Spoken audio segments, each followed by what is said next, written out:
Imagina un mundo donde no existían bancos centrales, tarjetas de crédito ni mercados bursátiles. Un mundo donde una sola materia prima podía decidir quién gobernaba, quién comerciaba y quién desaparecía de la historia.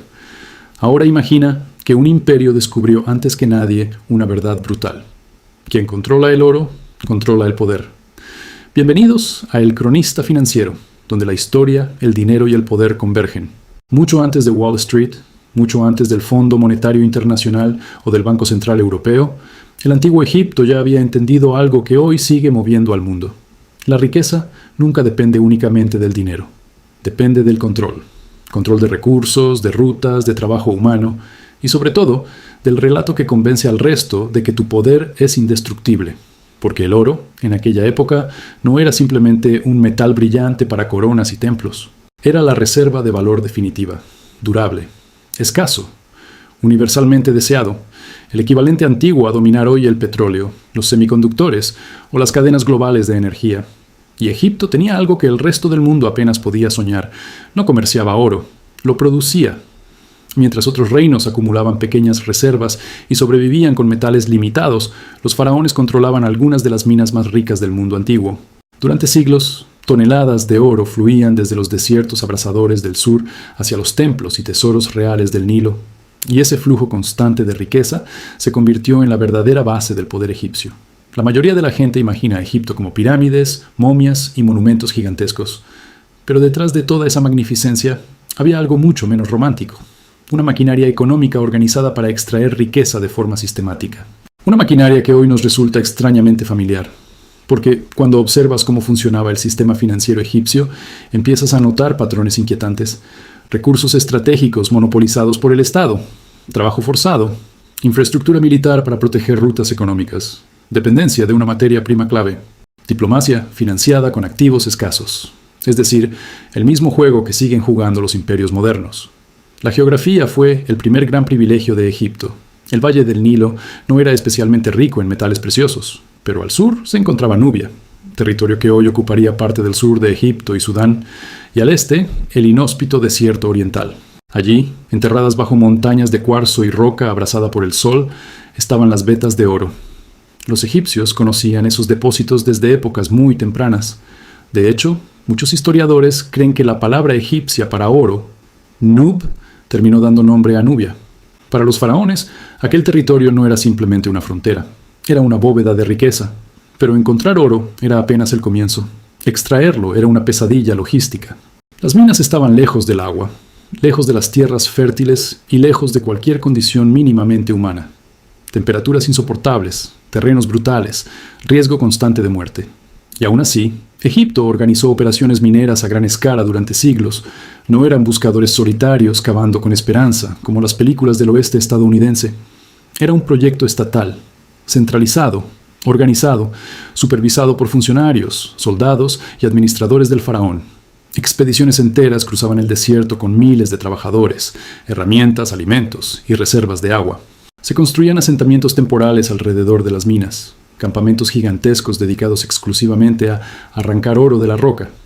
La arqueología moderna encontró restos de trituradoras de piedra, áreas de molienda y enormes complejos de trabajo, donde vivían cientos o incluso miles de personas. Era, en esencia, una economía extractiva perfectamente organizada. Y aquí aparece la parte menos gloriosa de la historia. Gran parte de esa mano de obra no era voluntaria. Había especialistas, claro. Técnicos capaces de identificar vetas y procesar minerales. Pero también había trabajadores reclutados a la fuerza, campesinos obligados a servir al Estado y prisioneros capturados en guerras. Para muchos de ellos, las minas no eran una oportunidad económica, eran una condena. Siglos más tarde, el historiador griego Diodoro Sículo describió las minas egipcias con una mezcla de horror y fascinación. Hombres, mujeres e incluso niños trabajando hasta desplomarse, triturando piedra durante horas interminables bajo vigilancia brutal. Y aquí conviene detenerse un momento, porque esta parte suele desaparecer de los relatos épicos sobre las grandes civilizaciones. Cada vez que una sociedad presume riqueza extraordinaria, alguien está pagando el coste oculto. Siempre. Las pirámides no se levantaron con discursos motivacionales de LinkedIn. El oro egipcio no apareció por mentalidad financiera. Hubo explotación masiva, control estatal y trabajo extremo. La historia del dinero rara vez es elegante. El proceso de extracción era agotador. Primero, los trabajadores arrancaban bloques de cuarzo de túneles excavados en la roca. Luego los trituraban con martillos de piedra hasta convertirlos en fragmentos diminutos. Después, el material se molía hasta transformarse en polvo fino. Finalmente, ese polvo se lavaba repetidamente con agua. Las partículas ligeras desaparecían y el oro, más pesado, quedaba en el fondo, lento, brutal, ineficiente comparado con la tecnología moderna. Pero funcionaba, y el resultado era extraordinario. Durante siglos, cantidades enormes de oro llegaron al corazón del Estado egipcio. Ahora bien, aquí aparece algo fascinante. Egipto prácticamente no utilizaba monedas como las conocemos hoy. Durante buena parte de su historia, las transacciones se basaban en pesos y medidas, no en monedas acuñadas. El valor se calculaba mediante unidades como el deben, una medida estándar utilizada para pesar metales y mercancías. Es decir, el oro no funcionaba tanto como dinero cotidiano, sino como una reserva estratégica controlada por el Estado. ¿Te suena familiar? Porque es exactamente la lógica de los bancos centrales modernos con las reservas internacionales, el dólar o incluso el oro físico almacenado en bóvedas nacionales.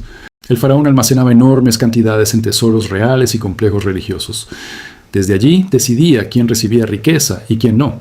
Funcionarios leales, campañas militares, construcciones monumentales, alianzas diplomáticas. Todo dependía de ese flujo de metal precioso. En otras palabras, Egipto entendió algo fundamental sobre dinero y poder. Quien controla la distribución del activo más valioso, controla el sistema entero. Y eso convirtió al faraón en algo más que un gobernante. Lo convirtió en el guardián del activo más codiciado del mundo antiguo.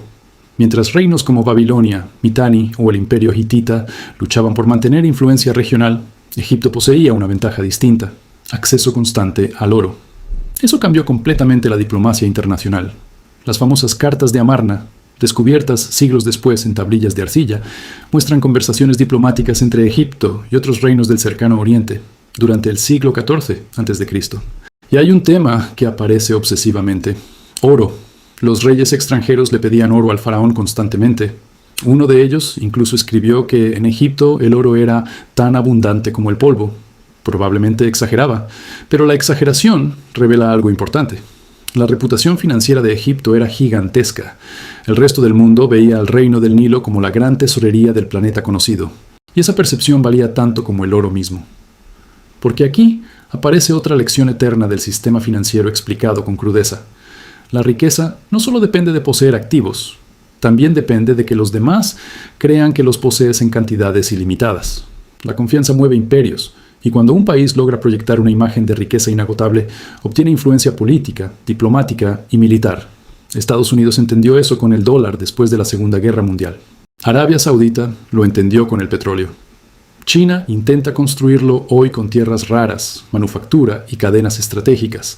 Egipto lo hizo primero con el oro. Los cargamentos enviados por los faraones no eran regalos inocentes, eran herramientas políticas cuidadosamente calculadas. Un envío de oro podía asegurar alianzas, comprar lealtades, evitar guerras, influenciar decisiones extranjeras. Exactamente igual que los rescates financieros modernos, los préstamos internacionales o los paquetes de ayuda geopolítica. Solo cambia el lenguaje. Antes eran lingotes. Hoy son líneas de crédito y deuda soberana. Pero el juego sigue siendo idéntico. Y mientras más oro acumulaba Egipto, más se reforzaba la imagen casi divina del faraón. Aquí la religión jugó un papel clave. Los textos egipcios describían a los dioses como seres cuya carne estaba hecha de oro. El metal simbolizaba eternidad, incorruptibilidad y poder divino. No era casualidad. Cuando el faraón controlaba el oro, no solo controlaba riqueza material, controlaba algo que la sociedad consideraba sagrado. Y ahí está una de las armas más poderosas de cualquier sistema económico: convencer a la población de que el orden financiero existente no es simplemente útil, sino natural, inevitable y casi divino. Los bancos centrales modernos no usan templos dorados, pero sí utilizan otro tipo de símbolos: estabilidad monetaria, tecnocracia, discursos de seguridad financiera. La narrativa cambia. El mecanismo psicológico no, porque todos los sistemas necesitan legitimidad para sobrevivir.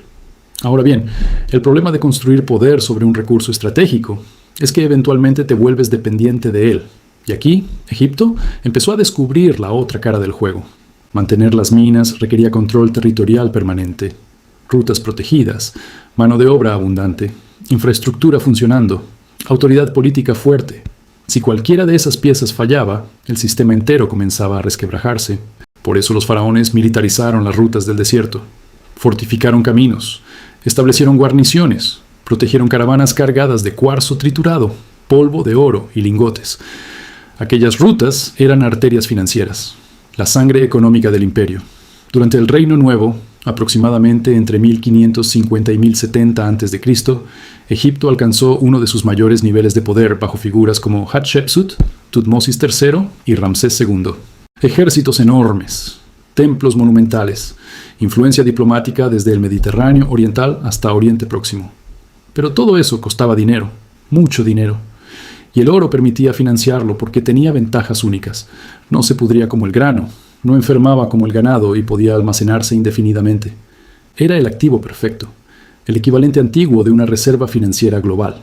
Pero aquí aparece la trampa que destruye a casi todos los imperios, la ilusión de control permanente, porque ningún imperio mantiene dominio absoluto para siempre. Con el tiempo, Egipto empezó a perder influencia sobre Nubia y algunas regiones mineras. Las rutas se volvieron inseguras. Rivales extranjeros interrumpieron el suministro. El control político se debilitó. Y entonces ocurrió lo inevitable. El flujo de oro comenzó a disminuir. Cuando eso pasó, la maquinaria imperial empezó a sufrir. Menos capacidad diplomática, menos capacidad militar, menos recursos para construcciones monumentales, menos influencia internacional. La misma riqueza que había fortalecido al sistema ahora revelaba su fragilidad. Y aquí la historia egipcia se conecta brutalmente con el presente, porque este patrón aparece constantemente en la historia económica. España dependió de la plata americana. Venezuela dependió del petróleo. Argentina dependió de deuda externa y exportaciones agrícolas. Estados Unidos depende del dominio del dólar y de los mercados financieros globales. Cada civilización cree que encontró una fuente eterna de riqueza, hasta que descubre que toda dependencia estratégica termina generando vulnerabilidad. La historia de la deuda moderna funciona exactamente igual. Cuando un país construye toda su estabilidad alrededor de un único activo o mecanismo financiero, tarde o temprano queda atrapado. Por eso, las crisis nunca aparecen de la nada. Simplemente revelan debilidades que ya existían. El corralito argentino no empezó el día que cerraron los bancos. La fragilidad venía acumulándose desde mucho antes. La inflación explicada de forma honesta tampoco empieza cuando suben los precios. Empieza cuando un sistema necesita manipular confianza para sobrevivir. Y Egipto entendió eso antes que casi cualquier otra civilización. Porque detrás de su esplendor dorado existía una verdad incómoda. El poder financiero jamás es eterno. Solo parece eterno, mientras el flujo de riqueza continúa. Lo fascinante es que, incluso sin bancos modernos ni mercados bursátiles, Egipto ya practicaba algo parecido a una estrategia financiera sofisticada. Las minas producían, el Estado organizaba, el tesoro almacenaba, el faraón distribuía, y esa gestión de capital permitió sostener una de las civilizaciones más longevas de la historia humana. La lección no es únicamente histórica, es profundamente actual. Porque hoy seguimos viviendo bajo sistemas construidos alrededor del control de recursos estratégicos. Petróleo, tecnología, microchips, litio, datos, energía. La forma cambia, el principio permanece intacto.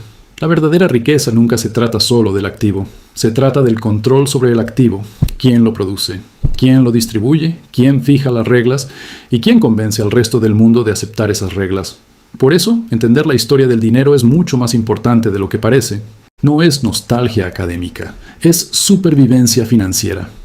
Porque quien comprende cómo nacieron los sistemas de poder, entiende también cómo protegerse de ellos. Finanzas personales, planificación patrimonial, libertad financiera, independencia económica. Todo eso empieza con una mentalidad financiera capaz de reconocer los patrones antes de quedar atrapado dentro de ellos. La mayoría de la gente cree que el dinero es simplemente un medio de intercambio. Los poderosos saben que es una herramienta de influencia. Y esa diferencia cambia absolutamente todo. Egipto no construyó Wall Street, no inventó bancos centrales, no creó mercados de bonos, pero comprendió algo que sigue definiendo el capitalismo explicado en términos simples. Cuando controlas aquello que todos necesitan, posees un tipo de poder que va mucho más allá de la riqueza. Y durante más de 1000 años, el oro que emergía de los desiertos al sur del Nilo convirtió a Egipto en el centro financiero del mundo antiguo. La historia no se repite, pero rima, y si no la entiendes, te aplasta igual. Si esto cambió tu forma de ver las cosas, suscríbete. La historia tiene las respuestas. Y yo te mostraré los lugares donde nadie quiere que mires.